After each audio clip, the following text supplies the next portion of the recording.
자, 오늘은 본문 말씀을 가지고 뻔한 것을 해라. 그러면 뻔해질 것이다. 라는 제목으로 하나님 말씀을 증거하겠습니다. 사도행전 6장 1절 말씀입니다. 다 같이 읽겠습니다. 시작. 그때 제자가 더 많아졌는데 글라파 유대인들이 자기의 과부들이 매일의 구제에 빠짐으로 히브리파 사람을 원망하니 초대교회는 성령 충만한 교회였습니다. 그리고 오늘 본문 1절에 제자가 더 많아졌다라고 말씀하면서 날마다 부흥되는 교회였음을 증거하고 있습니다. 그런데 이런 성령 충만한 교회, 부흥하는 초대교회라고 해서 문제가 없는 것이 아니었습니다. 오늘 보니까 초대교회 구제로 인한 문제가 생기게 되었습니다. 이거를 그냥 구제로 인한 간단한 문제라고 우리는 볼 수 있지만 사실은 성경은 굉장히 중요하고 힘든 문제다. 이거 교회의 존폐기가 달려있는 문제였음을 단어 하나로 말하는데 그것이 바로 원망이라는 것입니다. 원망. 성령 충만한 교회 또 부흥하는 교회에 뭐가 들어왔느냐? 원망이 들어왔다는 것입니다. 여러분 성경에서 가장 하나님이 싫어하는 것 중에 하나가 원망입니다. 원망. 왜 그런지 아십니까? 이 원망을 출애굽한 1세대가 원망하다가 다 자기도 죽고 다 죽었잖아요. 원망입니다. 원망. 원망 때문에 약속한 가나안 땅 들어가지 못하고 결국 자기도 죽고 남도 죽이는 일이 벌어졌죠. 이 원망이 무서운 것은 바로 나만 죽는 것이 아니라 다른 사람도 죽이는 것이기 때문에 그렇습니다. 그런데 저자는 이것을 정확하게 원망이 있었다라고 얘기하면서 굉장히 교회의 큰 문제거리였음을 말씀하고 있는 것입니다.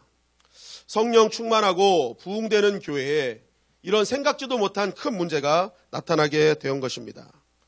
근데 사실 이것 말고도 초대교회는 굉장히 많은 문제들이 있었죠. 내부적으로는 무엇입니까? 이 아나니아와 삽비라의 사건을 통해서 우리가 알 수 있듯이 그 교회 안에도 시기와 질투가 있었다는 것이죠.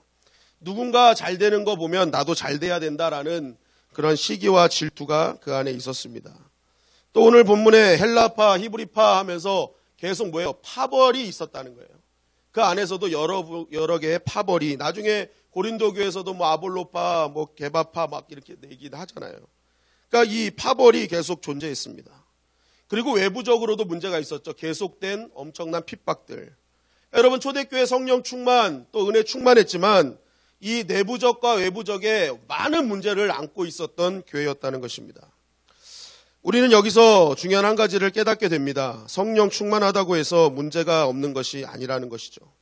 사람이 많아지고 은혜가 충만하다고 해서 문제가 사라지는 것은 아니라는 것입니다. 성령 충만해도 문제는 여전히 있고요. 은혜를 받아도 우리는 문제를 계속 안고 살아갈 수밖에 없다는 것입니다. 그러면 성령 충만할 필요도 없네요. 은혜 충만할 필요도 없네요. 라고 할 수 있는데 여러분 중요한 것은 성령 충만, 은혜 충만해도 문제가 있는데 더 중요한 것은 뭐예요? 성령과 은혜가 충만하면요. 문제 해결 방법이 다르다는 것입니다. 그리고 이 문제를요. 하나님의 은혜 가운데 완벽하게 해결할 수 있는 방법을 찾아낼 수 있다는 것입니다. 오늘 말씀에도 보니까 이 내부적으로 외부적으로 계속된 문제의 압박에 있는 이 초대교회가 어떻게 문제를 해결해 가는지를 우리는 성경을 통해 알 수 있죠. 사도행전 6장 2절 말씀입니다. 시작. 12사도가 모든 제자를 불러 이르되 우리가 하나님의 말씀을 제쳐놓고 접대를 일삼는 것이 마땅하지 아니하니. 자, 이런 일이 터지자마자 12사도가 비상을 선포했습니다. 그리고 나서 모든 제자들을 부른 것입니다. 그리고 말합니다. 야, 우리가 지금 교회 안에 원망이 생겼다. 이런 일이 벌어진 이유가 있다라는 것이죠. 그러면서 그 원인이 무엇이라고 합니까? 우리가 하나님의 말씀을 제쳐놨기 때문이다라는 것입니다. 하나님의 말씀으로 움직여야 될 교회가 말씀은 제쳐놓고 다른 일을 일삼아 왔다는 것입니다. 그러니까 먼저 해야 될 일이 있음에도 불구하고 그 해야 될 일을 하지 않았기 때문에 이런 문제가 더 생기고 말았다라고 원인을 분석한 것입니다. 원인을 제대로 분석했더니 결과가 제대로 도출되죠. 사도행전 6장 3절 4절 말씀입니다. 시작. 형제들아 너희 가운데서 성령과 지혜가 충만하여 칭찬받는 사람 7을 택하라. 우리가 이 일을 그들에게 맡기고 우리는 오로지 기도하는 일과 말씀 사역에 힘쓰리라 하니. 자, 원인을 제대로 알게 되니까 결론이 제대로 도출됩니다. 어떻게 결론이 됩니까? 이제 성령과 지혜가 충만한 사역자들을 선택하자. 그러면서 사역을 분배시킵니다. 이게 너무 많은 일을 하다 보니까 이게 분주해지기만 하는 거예요. 그래서 우선순위가 뭔지를 모르게 되는 것입니다. 그러니까 사역을 분배시키는 거예요. 일꾼을 세우는 것입니다. 근데 일꾼을 세울 때 정확한 기준을 주죠. 성령과 지혜가 충만한 사람이다. 여러분, 교회는 성령과 지혜가 충만한 자들이 일꾼이 되어야 될 줄 믿습니다. 그래야 분주해도 정확한 그 중요한 일, 먼저 해야 될 일을 알게 되거든요. 그리고 사도들 역시도 어떻게 합니까? 이 일을 분배시키면서 우리도 역시 먼저 해야 될 일에 집중하겠다. 기도와 말씀에 힘쓰겠다라고 말하고 있는 것입니다. 왜 이렇게 사역을 분배시키고 기도와 말씀을 힘쓰겠다고 하죠? 그 이유는 다른 거 아니에요. 먼저 해야 될 일, 진짜 해야 될 일을 하지 않으니까 일어나지 않아야 될 일이 벌어진 것을 보았기 때문에 그렇습니다. 그러니까 핵심을 딱 봤더니 야, 우리가 핵심이 빠져 있었다. 진짜 해야 될 일이 우리는 빠져 있고 하지 말아야 될 일을 여전히 했다라는 것입니다. 그러니까 뭐예요? 이런 문제가 생겼을 때 사실 관계의 문제잖아요. 관계의 문제면 어떻게 해야 돼요? 야, 우리 손에 손잡고 눈 마주 보고 사랑합니다 얘기해라. 당신은 사랑받기 위해 태어나. 한번 옆에 해보세요. 응? 우린 교회가 계속 관계의 문제가 생기면 서로 눈을 마주 보십시오. 사랑한다고 얘기하십시오. 여러분, 이게 해결될 문제입니까? 아니라는 거예요. 뭐 화해 한마당 이런 거 만들어 놓지 않았다는 거예요. 뭐예요? 우리가 제쳐두었던 거, 정말 제껴두었던 성도가 해야 될 일, 교회가 해야 될 일을 다시 시작하자라는 것입니다. 본질로 돌아가자라는 거예요. 본질로 돌아가면 문제가 해결될 줄 믿습니다. 여러분, 솔로몬이요, 그 한 아기를 데리고 두 엄마가 나타났잖아요. 여러분, 이때 솔로몬이 왜 이 문제를 이렇게 빨리 해결할 수 있는 줄 아세요? 엄마들이 막 이런저런 자기의 얘기를 하잖아요. 그런데요, 여러분, 솔로몬이 이 문제를 해결한 건 엄마들의 얘기를 듣고 해결한 게 아닙니다. 솔로몬은요, 본질에 집중했어요. 진짜 아기를 사랑하는 엄마의 모습은 무엇인가? 그죠? 그러니까 뭐예요? 아기 반 자르라는 거잖아요. 그럴 때 엄마의 본질은 아기를 사랑하는 엄마는 이 아기를 살릴 것이다. 그러니까 엄마의 얘기도 중요하지만 실제적으로 그 본질을 보는 거예요.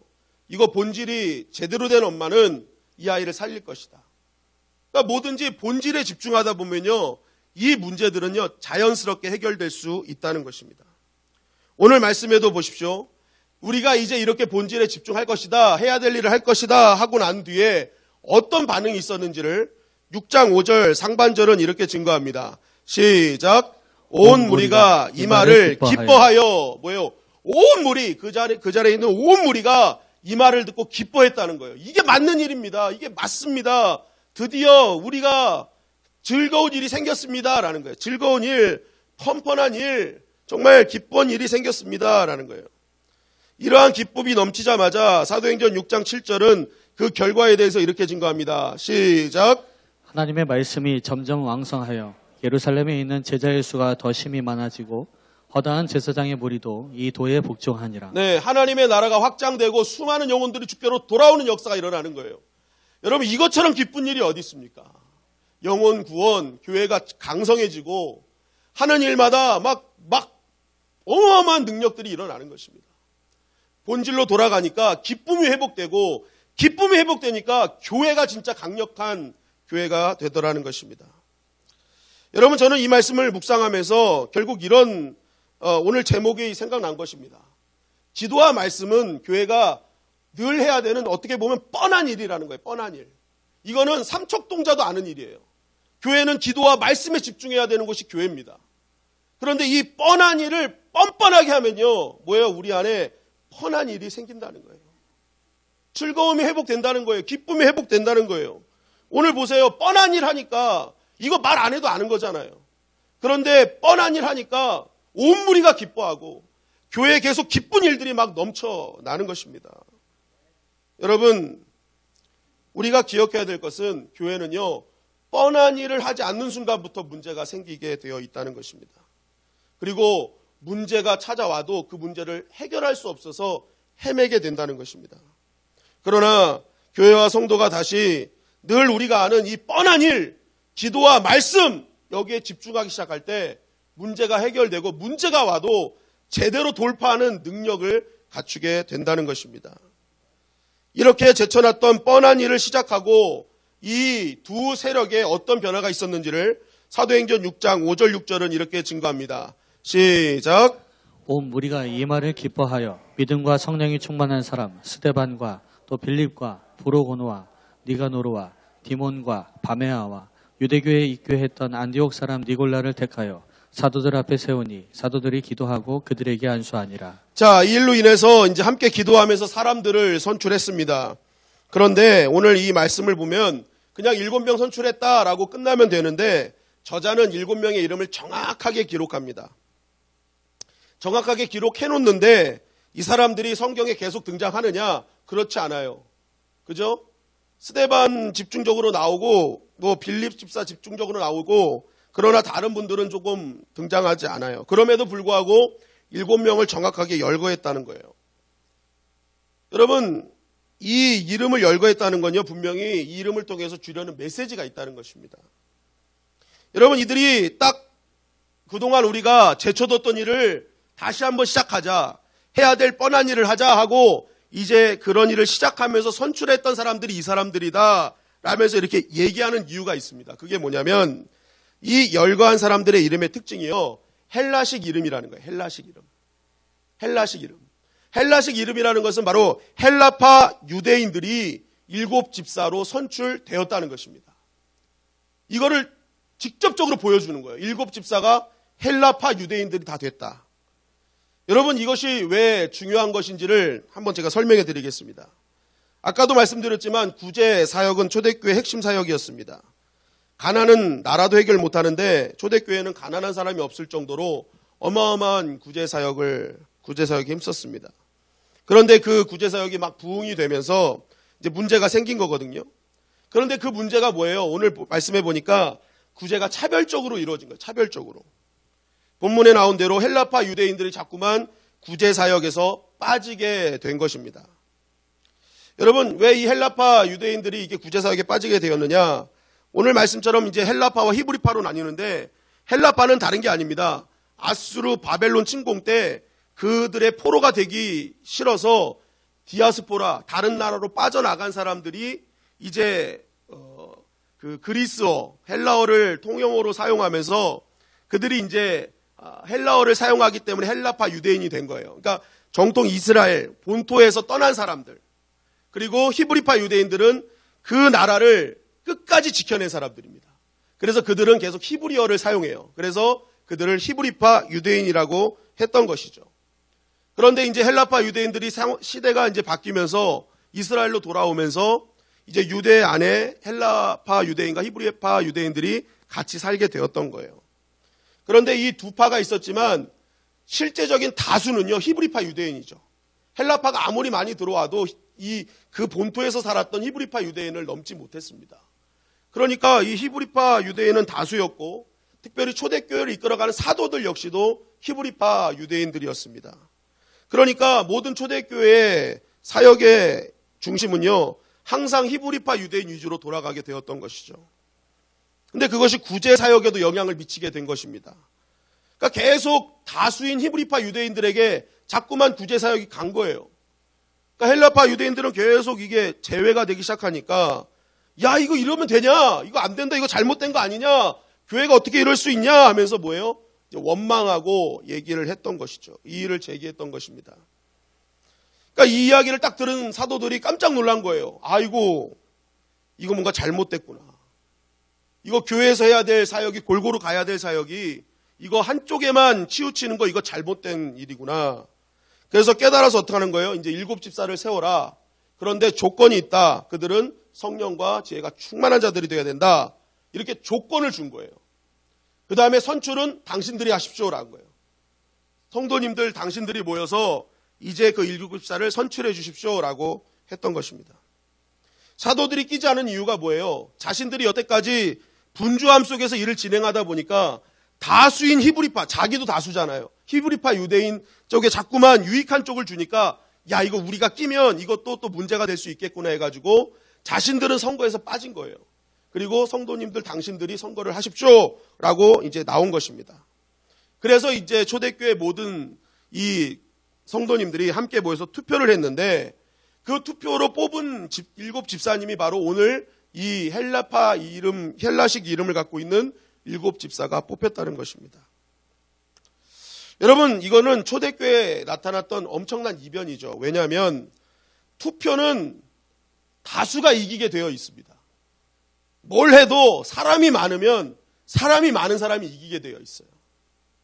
그런데 사람이 많았던 히브리파 사람은 한 명도 안 되고 사람이 절대적 소수였던 헬라파 사람들이 다 되었다라는 것은 우리에게 전하는 메시지는 다른 것이 아니에요. 뭐예요? 히브리파 유대인들이 기도하지 않았을 때는 자기들이 다 얻는 게 당연하다고 생각했어요. 그런데 이들이 다시 한번 기도하고 하나님 말씀에 집중하고 십자가의 본질이 무엇인지를 깨달으니까 이거 잘못된 거였구나. 우리가 너무 잘못한 거였구나. 그것이 깨달아지면서 뭐예요? 이제 이러한 일들을 미연에 방지하자. 이제 그동안 우리는 여태까지 많은 걸 누렸다. 그러니 이제는 헬라파 유대인들이 모든 것을 할 수 있도록 밀어주자는 희생과 양보가 이 안에 있었음을 이 일곱 집사의 이름을 통해서 알려주고 있는 것입니다. 여러분, 이 히브리파 유대인들이 양보한다는 건 쉬운 일이 아니었죠. 왜냐하면 이들은 거의 한 600년 동안을 그 나라를 목숨 걸고 지켰던 사람들이에요. 헬라파 유대인들은 히브리파 유대인 입장에서 봤을 때는 자기 목숨 살려고 도망갔던 사람들에 불과합니다. 그런 사람들에게 자신의 기득권을 양보한다? 이거 쉬운 일이 아니죠. 그럼에도 불구하고 하나님 앞에 엎드려 기도하며 본질이 회복되었더니 이거는 잘못된 일임을 정확하게 깨닫고 뭐예요? 그들에게 모든 것을 양보해 주었던 것입니다. 조금 전까지 원망하고 시기하고 질투했던 관계가 한순간에 상대방을 위해 헌신하고 희생하는 관계로 바뀌었다는 거예요. 그러면 이 이유가 뭐냐는 거예요. 이 이유가 모여서 당신은 사랑받기 위해 노래해서 되는 거예요? 아니에요. 본질이 회복된 거예요. 진짜 해야 될 일을 하기 시작하니까 해야 될 일을 하게 된 거예요. 하나님의 백성들이 기도하지 않고 구제사역에 매달릴 때 자기의 이익만을 살았던 하나님의 백성들이 다시 한번 기도하고 엎드렸더니 말씀에 집중했더니 이제는 진정한 십자가의 본질 희생과 사랑과 그 봉사의 자리로 나아가더라는 것입니다. 여러분, 결국 교회의 핵심은요, 본질 회복에 있는 거예요. 교회의 부흥은요, 프로그램과 시스템으로만 되는 것이 아닙니다. 여러분, 그것은 도움이 될 수는 있어요. 그러나 실제적 교회의 부흥의 시작은요, 본질의 회복으로부터 시작되는 거예요.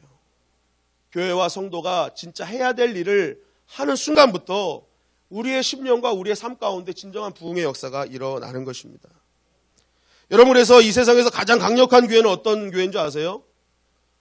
뻔한 것을요, 뻔뻔스럽게 오래하는 교회가 가장 강력한 교회예요.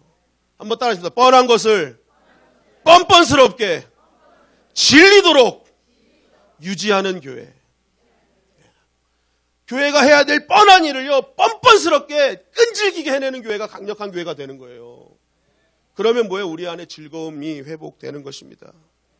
그런데 마귀는요, 이 뻔한 것을 하찮게 여기게 하는 거예요. 야, 아직도 무슨 기도야. 야, 아직도 무슨 노방전도야. 아유, 김장을 아직도 배추 사다가 해? 절인 배추도 있는데? 야, 이거 완전히 이거 구식기 아니냐? 응? 여러분, 이 자꾸만 모든 것들을요, 다 하찮게 여기는 거예요. 하찮게 여기고, 야, 진짜 새로운 게 있잖아. 더 시대적인 상황에 따라서 더 세련되고 보기 좋은 거 있잖아. 여러분 보세요. 오늘 구제 나쁜 것입니까? 좋은 것입니까? 구제 좋은 일이에요. 여러분 오늘 말씀에도 보니까 여기에서 그 접대하는 일, 이게요, 재정적인 일이거든요. 재정 행정 말하는 거예요. 교회 재정 잘 관리하는 거 좋은 일입니까? 좋은 일입니까? 좋은 일이에요. 그런데 문제는 좋은 일 구제, 좋은 일 교회 재정, 이것이요, 해야 될 일을 하지 않고 하니까 다 원망이 되더라는 거예요. 이게 중요한 거예요. 교회가요, 아무리 좋은 일을 해도요, 진짜 해야 될 일을 하지 않으면요, 그 순간 그것 때문에 원망하는 일들이 벌어지게 된다는 것입니다. 그래서 마귀는 어떻게든지 그 뻔한 일을 뻔하게 보이게 하는 거예요. 야, 그 뻔한 거 못하러 해. 지금 구제하는 게 더 중요하잖아. 지금 교회 행정 이거 하는 게 더 중요하잖아. 그러면서 뭐예요? 더 다른 것에 나쁘진 않은데 좋아 보이는 일에 분주하게 하는 거예요. 그래서 뭐예요? 진짜 해야 될 일을 하지 못하게 만드는 것입니다. 여러분, 아무리 좋은 일도요, 하나님이 빠지면 그거는요, 좋은 일이 될 수 없어요. 오늘도 보세요. 좋은 일이잖아요. 구제 좋은 일이잖아요. 근데 이것이 하나님이 빠지니까 악한 일이 되더라는 거예요. 엉망하더라는 거예요. 여러분, 교회에서 가장 중요한 것은 뻔한 일을 하는 겁니다. 마귀는 그런데 이게 뻔한 일을 너무 뻔하게 보는 거예요. 야, 무슨 요즘 그 기도한다고 되냐? 전도한다고 되냐?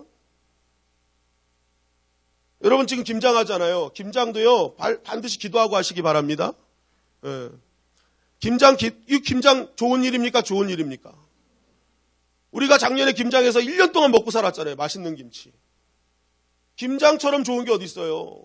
정말 이거 해가지고 우리 성도님들한테 맛있는 김치 대접하고 정말 이거 좋은 일이에요. 그런데 이거 기도하지 않고 하면요, 끝나고 나서 100% 원망들이 나옵니다. 아까도 말씀드렸죠. 절임 배추로 하지. 더 좋은 배추가 있는데 왜 우리를 이렇게 힘들게 만들어? 사다 먹으면 더 좋잖아. 그렇다니까요. 기도하지 않고 하면요, 아무리 좋은 일도요, 나중에는 원망으로 돌아가는 거예요. 여러분, 교회 이 김장뿐만 아니라 모든 일이 마찬가지입니다. 기도하지 않고는요, 아무리 좋은 일이라도 하지 마십시오. 그러면요, 반드시 원망이 나오게 되어 있습니다. 먼저 해야 될 일이 있어야 돼요. 뻔한 일, 그거부터 열심히 한 다음에 그 다음으로 연결되어야 됩니다. 그래야 뭐예요? 하나님은 은혜를 베풀어 주셔서 원망과 시비가 없이 하나님의 일을 영광스럽게 할 수 있는 것입니다. 여러분, 마귀가 필사적으로 막는 뻔한 일, 여러분 왜 여러분들 기도하려고 할 때, 예배 드리려고 할 때, 말씀 읽으려고 할 때 하필은 그런 일들이 벌어질까요? 왜 교회 오는데 갑자기 부부 사이가 좋다가 차 안에서 부부가 싸움을 할까요? 은혜 받고 집으로 돌아가는데 왜 싸울까요? 마귀는 필사적으로 막아요. 뻔한 걸 막아요. 은혜 받는 일, 기도하는 일, 예배 드리는 일, 이거 막는 거예요. 이거 하면 강력해지는 걸 아니까. 그래서 자꾸만 못하게 하고 뻔한 일이 아무것도 아닌 것처럼 만들어 버리는 것입니다. 여러분, 나쁜 일, 교회에서 하는 일 거의 다 나쁜 일은 아니에요. 다 좋은 일이에요. 그러나 기도 없이 하는 일은 나쁜 일이 될 가능성이 큽니다. 여러분, 우리 주님의 영광교회는 먼저 뻔한 일을 더 집중적으로 뻔뻔하게 하기를 주님의 이름으로 간절히 축원합니다. 누가 와서 그냥 잠깐인데 뭐 기도하면 기도하지 말고 빨리빨리 합시다. 그래도 한 사람은 일어나서 아니에요. 우리 뻔뻔하게라도 이거 해야 돼요. 한 명이라도 나와야 돼요. 뻔뻔하게 기도해야 됩니다. 우리는. 그래야 이 일이 결국 즐겁게 됩니다. 모두가 즐거워질 수 있습니다. 여러분, 우리 성도의 입에서는 그런 말이 나와야 돼요. 뻔한 일을 뻔하게 보지 않겠습니다. 가장 중요하게 보겠습니다 하는 그러한 믿음의 고백이 있을 때 하나님이 영광 받으시고 작은 일이라 할지라도 그 일을 통해서 선을 이루시는 하나님을 경험하게 되는 것입니다. 여러분, 오늘 말씀을 가만히 제가 읽으면서 핵심을 계속 발견한 게 그거였어요. 우리의 인생의 진정한 즐거움은 외부에서의 즐거움, 뻔한 것이 아니라 내부에서 있는 나의 뻔한 것을 계속할 때 진짜 인생에도 즐거움이 오는구나. 오늘 말씀의 사도행전 6장 15절에 보니까 이렇게 증거하고 있습니다. 다 같이 읽겠습니다. 시작. 공회 중에 앉은 사람들이 다 스데반을 주목하여 보니 그 얼굴이 천사의 얼굴과 같더라. 네, 스데반을 주목하여 보니 그 얼굴이 누구의 얼굴과 같아요? 천사의 얼굴과 같더라. 여러분, 여러분들 살면서 여러분들 얼굴이 천사의 얼굴 같습니다 하고 들어보신 분 있으세요? 근데 오늘 이 천사의 얼굴이라고 하는 천사의 얼굴. 이 천사의 얼굴은 두 가지로 볼 수 있는데, 첫째는요, 이 천사는 두 가지 일을 했잖아요. 항상 하나님의 사랑과 그 은혜를 선포하는 천사, 그리고 하나님의 심판의 말씀을 선포하는 천사. 그러니까 천사는요, 양면을 갖고 있어요. 얼굴은 사랑스러운 얼굴도 있지만 애기처럼 포동포동한 이런 천사도 있지만, 한편으로는요, 하나님의 심판을 증거할 때는요, 엄격하고 근엄한 얼굴로 선포한단 말입니다. 하나님의 심판을 선포하는데 하나님이 심판하실 거야 이렇게 하는 천사는 없잖아요. 그죠? 하나님이 심판하실 겁니다 하면서 근엄한 얼굴이 있어요. 천사의 얼굴은요, 사랑스러운 얼굴도 있지만 근엄한 얼굴도 있다. 근데 중요한 것은 어떤 얼굴을 해도 천사의 얼굴이 가장 아름다운 얼굴이라는 것이죠. 하나님이 그 얼굴이 가장 아름다우니까 그 얼굴을 천사의 얼굴이라고 하는 거잖아요. 지금 이 스데반의 얼굴은요, 천사의 얼굴이 맞아. 왜냐하면 이들이 하는 짓을 모릅니다. 이들 용서해 주세요라는 그런 용서를 구하는 얼굴이 있고요. 또 결연하게 하나님의 복음의 말씀, 지금 스데반은요, 신성 모독죄로 이제 죽을 위기 앞에 있습니다. 그럼에도 불구하고 어떻게 하는 거예요? 죽음에 앞서서도 결연한 거예요. 나 용서해줘, 이게 아니에요. 그래도 복음을 끝까지 전하잖아요. 그러니까 스데반의 얼굴은 두 가지 얼굴이 이 안에 다 있었어요. 그런데 중요한 것은 이 얼굴을 천사의 얼굴로 묘사하면서 전혀 스데반은 흔들리지 않았다는 거예요. 외부의 어떠한 이 살기가 등등한 압력 앞에서도 그는 굴하지 않는 천사의 얼굴을 하고 있었다. 그 이유가 뭐냐는 거예요. 사도행전 6장 8절은 이렇게 증거합니다. 시작. 스데반이 은혜와 권능이 충만하여 큰 기사와 표적을 민간에 행하니. 스데반이 얼굴이 천사와 같았던 가장 큰 이유는 은혜와 권능이 그 안에서 충만했기 때문에 그렇습니다. 내부의 압력이요, 외부의 압력을 압도하고 있는 거예요. 내부의 하나님을 향한 은혜와 하나님에 대한 역사, 그 하나님의 성령의 충만함이요, 외부의 압력보다 더 강력한 거예요. 그러니까 뭐예요? 얼굴이 흔들리지 않아요. 마음이 흔들리지 않아요. 여러분, 제가 예전에 심해의 고기가 그 물의 압력에도 터지지 않는 이유가 물고기 안에 있는 압력이 외부의 압력보다 강력하기 때문에 그 물고기가 터지지 않는다고 말씀드렸죠. 여러분, 진짜 외부의 그런 모든 압력을 이기는 힘은요, 외부의 환경의 변화 때문에 오는 것이 아니라 내 내부의 압력이 강력할 때 외부의 어떤 압력도 견뎌낼 수 있는 것입니다. 그런데 이 내부의 압력이 언제 생겨요? 오늘 말씀처럼 뻔한 거 할 때, 하나님 앞에 기도와 말씀에 집중할 때, 그 안에서 흐르는 하나님의 권능과 능력이 내 안에 충만할 때 어떤 외부의 압력도 우리는 이겨낼 수 있다는 것입니다.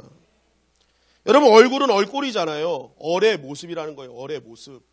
내 속에 있는 얼의 모습이 얼굴이다. 그러니까 얼굴은요, 내 마음의 상태를 그대로 드러나는 거예요.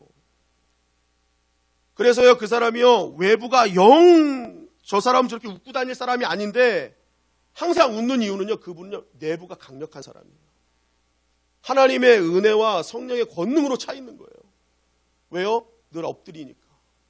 하나님 앞에 늘 기도하고 깨어 있으니까요, 외부의 압력에도 그 얼굴은 늘 평안한 것입니다. 그런데 분명히 문제는 좋은데, 환경은 안 어려워 보이는데 항상 얼굴이 찌푸려져 있는 분들은요, 내부의 압력이 약한 거예요. 작은 외부의 압력에도 내가 내부가 굉장히 흔들리고 어려워지기 때문에 얼굴이 표현이 그렇게 나오게 되어 있는 것입니다. 여러분, 오늘 보니까 이 7 집사님의 그 강력한 능력에는요, 내부의 능력이 강력했기 때문에 그래요. 근데 그 내부의 능력은 어디서 온 거예요? 뻔한 거 한 거예요. 기도와 말씀의 전무하리라는 그 말씀 앞에 엎드릴 때 강력한 인생이 되었다는 것입니다. 여러분, 우리가 살고 있는 모든 조직이 바뀌는 힘도요, 특별한 것에 있지 않잖아요. 서로 이해해주고 무례히 행치 아니하고 존중해줄 때 조직은 살게 되어 있습니다. 여러분, 우리 가정도 마찬가지잖아요. 좋은 집, 좋은 차, 여러분 그거 해주면 좋습니까? 솔직해지시자고요. 솔직해지시자고요. 네? 솔직해지시자니까요. 20평에서 40평 가면 좋습니까? 좋잖아요. 여러분, 사람은요, 좋은 거 딱 하면은요, 얼마 못 갑니다. 왜냐하면 욕심이 있기 때문에 나보다 더 좋은 거 보면요, 그때부터 불행해져요. 나는요, 모처럼 만에, 닥스, 이 체크분이 닥스 받았어 했는데 앞에 버버리 갖고 가면요, 같은 체크인데 이렇게 웅크러들고 그런다니까요. 체크도 다른 체크가 있구나. 그걸 알게 되는 거예요. 그러니까 사람은 이렇게 항상 좋은 거 갖고 있어도요, 얼마 못 갑니다. 외부적인 조건과 즐거움은요, 한계가 있어요. 그런데요, 내부가 꽉 차면요, 닥스 필요 없어요. 덕스라도 괜찮고 둑스라도 괜찮고 나이키 아니어도 나이스라도 다 괜찮아요.